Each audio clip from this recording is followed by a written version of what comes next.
Três filhas da frente. Cada dia me fechou. Ele living na dele. Israël. Wat moet in het Surinaamse wetboek van strafrecht voor de volgende strafbare feiten staan? Verordening 1.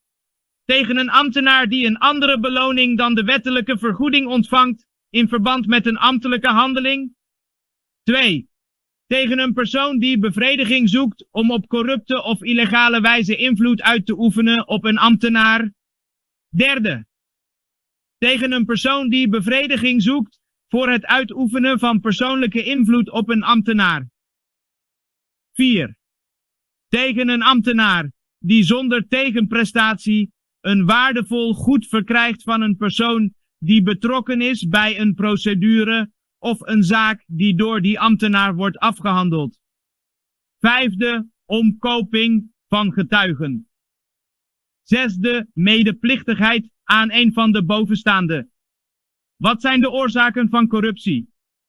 Volgens een onderzoek uit 2017 worden de volgende factoren als oorzaken van corruptie aangemerkt: een hogere mate van markt- en politieke monopolisering, een laag niveau van democratie, zwakke burgerparticipatie en lage politieke transparantie, en een hogere mate van bureaucratie en inefficiënte administratieve structuren. Hoe herken je corruptie? Het gaat bijvoorbeeld om het lekken van vertrouwelijke informatie, het vervalsen van documenten of het vragen of aannemen van geld of diensten, omkoping. Soms is corruptie ook gerelateerd aan georganiseerde criminaliteit. Is vriendjespolitiek corruptie? Nepotisme of vriendjespolitiek is een vorm van corruptie. In engere zin betreft het bevoordelen van verwanten, als vorm van favoritisme. Wat zijn de gevolgen van corruptie?